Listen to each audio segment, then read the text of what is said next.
tempo dictator, depending on how the clashing revolves around the map. So with that kind of presence that Blacklist is just want to show against Team Secret, they really need to have a great protection for their farm lane too. So we talked about how, going into the draft, teams needed to prepare and have a deep playbook or a list of heroes that they could pick.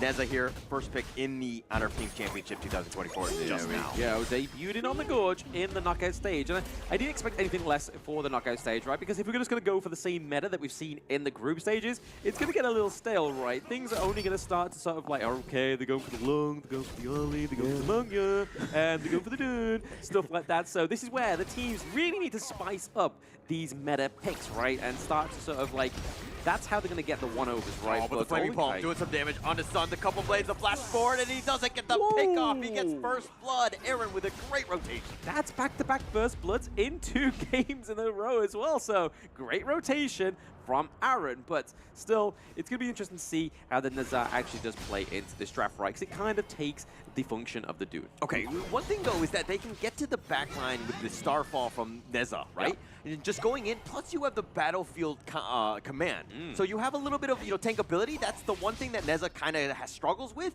Yeah, she flies in, but then she kind of gets blown up. So you have that backup, so to speak. It's actually a nice combination. It is a very nice combination when you put it that way, but it's very spicy. What we want in the knockout stages, right? We want a bit of spice. We're on Indonesia as well. I don't handle spice well because I'm British, but hey. Oh, but TNX getting gone on 1 versus 4. He gets knocked up, continuing to fight, but Aaron is the first to fall. TNX with a nice 3-man win slash. He does finally get picked off. Juicy's going to be killed, but now Chammy dashes over the wall. He's going to be chased by Xuan. He tries to form this onto it. The flash away. He's going to take a bit of a tower damage. No, he's going to just skirt that one away. Sun trying to slow him down, dash away one more time, the Enlightenment, not enough, and they finally get the pick off with a rolling ray from Sun.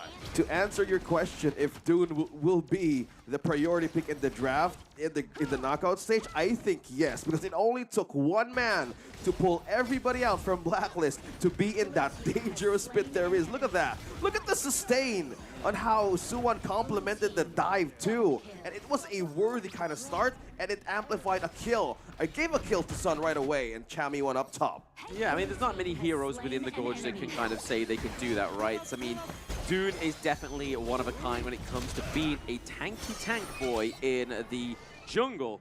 But, again, Blacklist almost got a really good foot in the door for Game 3, but it was just because of that Dune, and now it's kind of like TS is like, hey, we fracture open, we can kind of make some like heads or tails of these invades into the jungle. Lupang is around here as well. It's going to connect all the infinite fastness aggressively trying to be used, but the nice 3-man stun with the wind slash.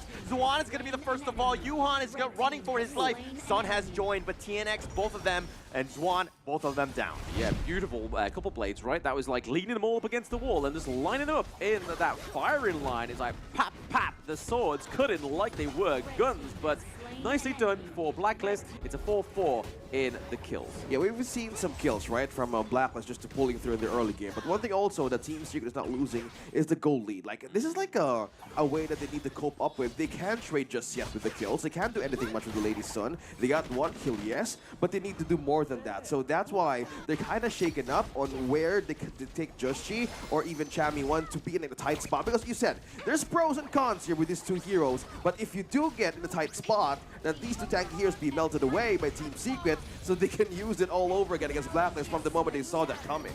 Yeah, Neza was actually knocked up there from the Suya, which was a really good knock-up for the side of Team Secret, just to try and counter-engage the Neza onto the backline of Team Secret. Now that they are able to keep them away from the Tyrant, they're able to secure it, but we can kind of see a little bit of proxy farming going on into the top lane there. So we see that Chammy is just trying to cut off the lifeline into this T1, into the clash lane. So it looks like they go in, the Umbrella Outburst is going to miss, but they're going to continue on. They did fight TNX, they do have the damage and the burst, but it took all 5 members of Blacklist International. Okay, that was a good cut lane as well by Chammy 1 up top, because they know that they would really need the advantage of the waves as well. So they have the damage, yes, but they're not letting go of just yet of the wave. So they were looking a similar pattern here on how Chammy 1 or the Liu Bang is being utilized in most of the games.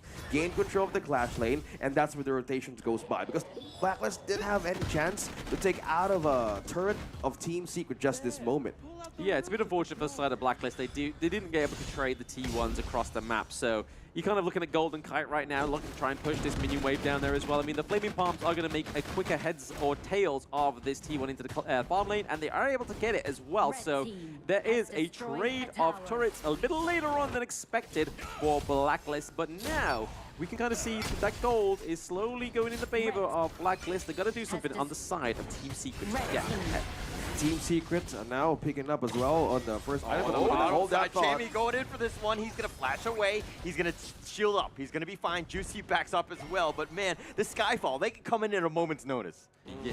I mean, that was the kind of spice that we was expecting to see, but we need to see expected and executed successfully before I can get excited about it, because right now, it's happened once, it's not kind of coming to fruition of getting any kills onto Sun, on the Lady Sun, but right now we see that Shuan's able to try and push and stop those minion waves into the Clash lane advancing anymore.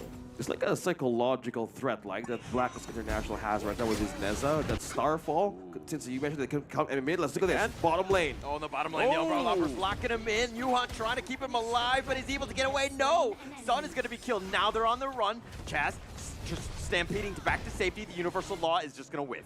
That was a better combo, right? I mean, the Starfall onto the Unbridled Outrage worked a lot better than the Battlefield Command, yet they still need to execute it perfectly, a little bit more successful. I still think the Blacklist have it in them to do that, but they need to start working on this T1 into the Clash lane. It looks like it's going to fall from the minions as well, so well played. That is 2 turrets to 1 on the side of Team Secret. But for right now, the gold difference is literally heads or tails. Yeah, open objective as well. Like the Overlord can be taken by Blacklist from this moment, but the waves that Chami 1 has been pushing, it could be a beneficial way to just keep on putting pressure on Team Secret's base. But nobody's committing just yet. They're waiting for Shishan to level up as well for this EXP blessing to be passed on. So far, we're looking at the Starfall here. Oh, they found him. They found Shisan, and that's not going to help his level progression. But Xuan actually backing off. Shisan down for about 20 seconds. Nice pick off by Blacklist. Yes, very nice pick off there by Blacklist. Ahead of 2 kills once more, but we see the Team Secret are looking to try and take another neutral objective. They do get it, so in terms of neutral objectives, the control is definitely going over to the favor of Team Secret. Yeah, one is missing as well. Shuan got spotted directly by Justchi, so he might be pulling them in a very bad scenario, but they saw it coming. They're going in. Skyfall goes right into this one. He lands on top, but there's no follow-up damage. He had the connection. He had everything that he wanted, but Juicy not able to do a single kill. I think this is kind of like the trade-off between Byron and the Lu Bang, right? The Byron has a lot of damage. Lu Bang just has the Battlefield Command and the CC. TNX taking a lot of damage, and that's going to come from that one, though, because there's a lot of oppression from the backline of Team Secret, the Universal Law, and the knockup from Suya. Yeah, but they did get the steal, so not the worst thing in the world. TNX, again, playing the Dune to the maximum, I would say. Yes, putting the pedal to the metal on the tanky Dune boy. But right now, we're seeing that the Tyrant is up. I feel like Blacklist need to kind of go for this one. They need a little bit more damage, especially when we start to see those pairing of combos from the Nazar, the Lu Bang, and then obviously the Zhong Fei. But there we go. It's not going to be a hard skill or a hard task when you've got the Flaming Palms. Okay, he wanted to check some vision, but that melted quickly. That objective being taken by Blacklist still. But they have to take quicker with this moment now. I feel like Team Secret have to kind of like they're going for the Skyfall. They got him for the Umbrella Loppers, and Sun gets blown up. The amount of burst is just on another level. Yuhan now running. Infinite Vastness forward, gets the cutoff. Chisan not able to get away. He goes down as well. Yes, he does go down. He goes down, but are they going to trade this T1? No, they're able to actually take down the Vanguard earlier on before they lose the T1 into the mid lane. That could have been a huge trade for the side of Team Secret. I want to go back onto that point there, is the Lu Bang, and they need the kind of like CC when they go in, right? And that's where the trade-off for the Byron kind of takes place. But right now, you can kind of see a bit of a push potential here from Golden Kite up into the Clash lane. But I do like the draft. I'm warming up to it. Yeah, and the items being shown in our screens right now, we're looking at the Blazing Cape also present for Dune. At level 1, we know how it was sustainable for him to just tank in 3 members. And in the later stage of the game, the word maximum for this hero could really be a great bait out of Blacklist International. But it could be a slight window of mistake that they could capitalize on. But with the pickup as well, building over to the Long Night Guardian for that magic damage that Aaron has, yeah, kind of like expecting that TNX could be the pseudo tank frontliner together with Suwan. It gets a great combination of the Unruly Blade plus the Truth Mantra. So with that kind of a scenario being pictured here for their team fight, it could be a frontline hold from Team Secret that they can't wait for an advantage for the back line. But so far, Chami1 doing all the push up top, and this is like a clear situation. Team Secret, where's it going to be? Will it be an objective, or will it be the counter push this time?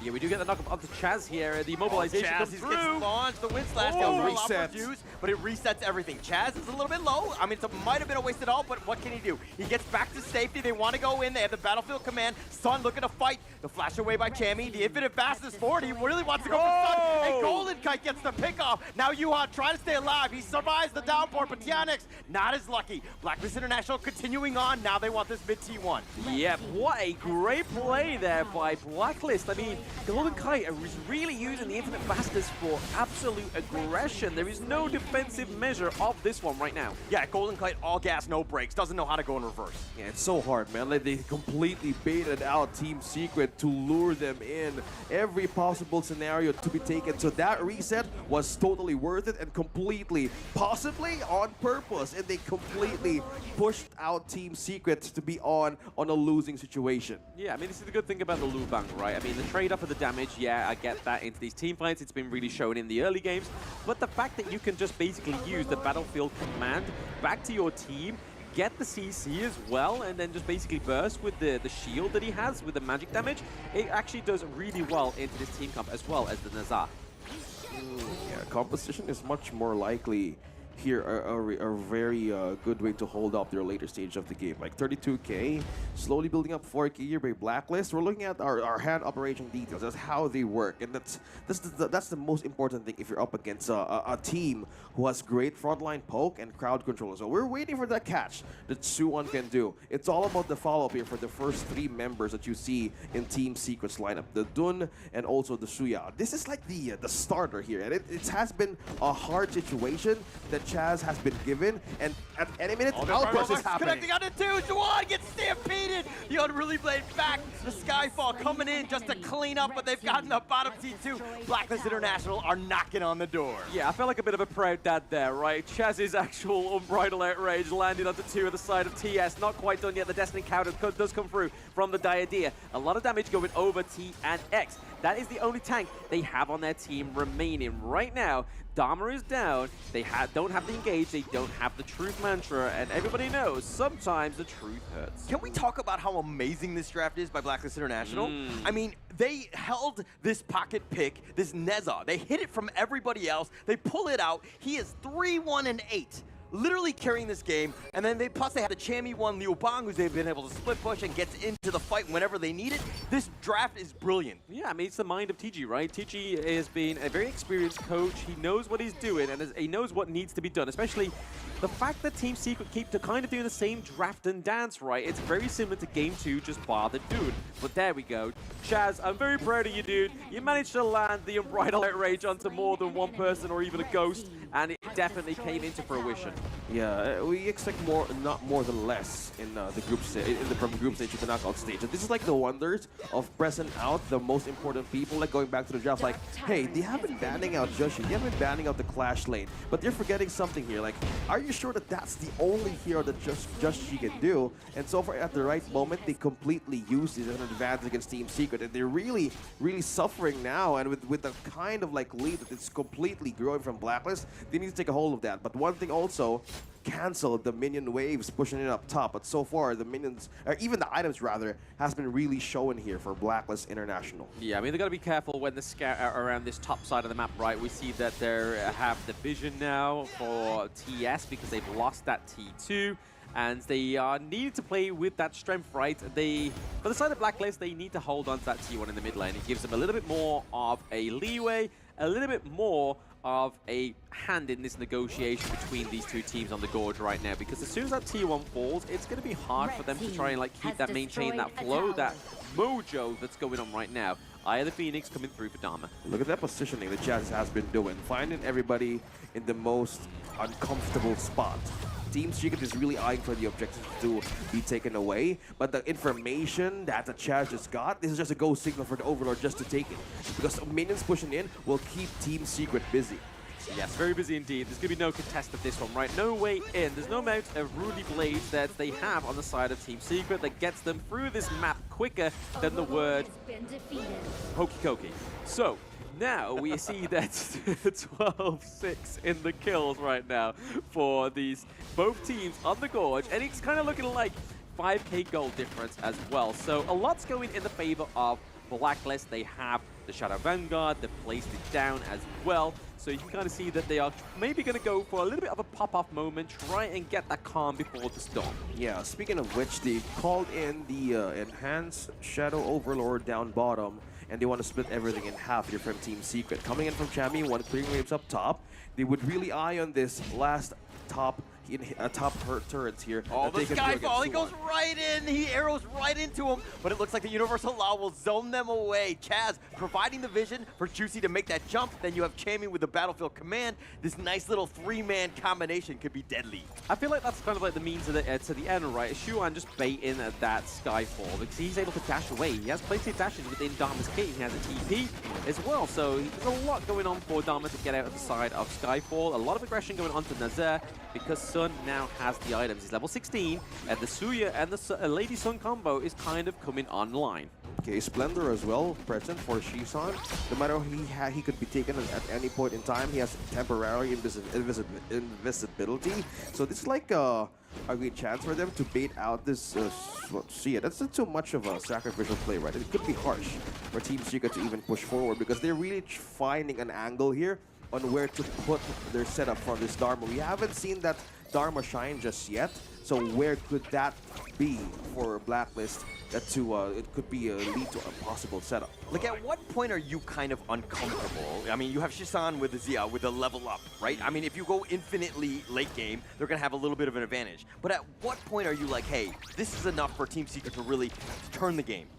I think it's all about baiting the Nazaire, right? So bait the Nazaire onto the Shuan, then let the Lady Sun just kind of like try and run down the Nazaire from a distance, keep her safe, get the knockups from the Suya, as well as laying down the Universal Lure. If Suya gets taken out, he has the Splendor as well. He can go invincible for a few seconds. But right now, you can kind of see a little bit of a dominance up into the Clash lane here. They want to try and make ways with this weaker lane. One thing to spot though, like Chaz hasn't been leaving that position minutes ago. He has been waiting for data. He has been waiting for the right moment because he knows that the waves will be pushing from mid to bottom lane and they will force out the top lane to be the bait here for Team Secret. So far they have caged them really, really good.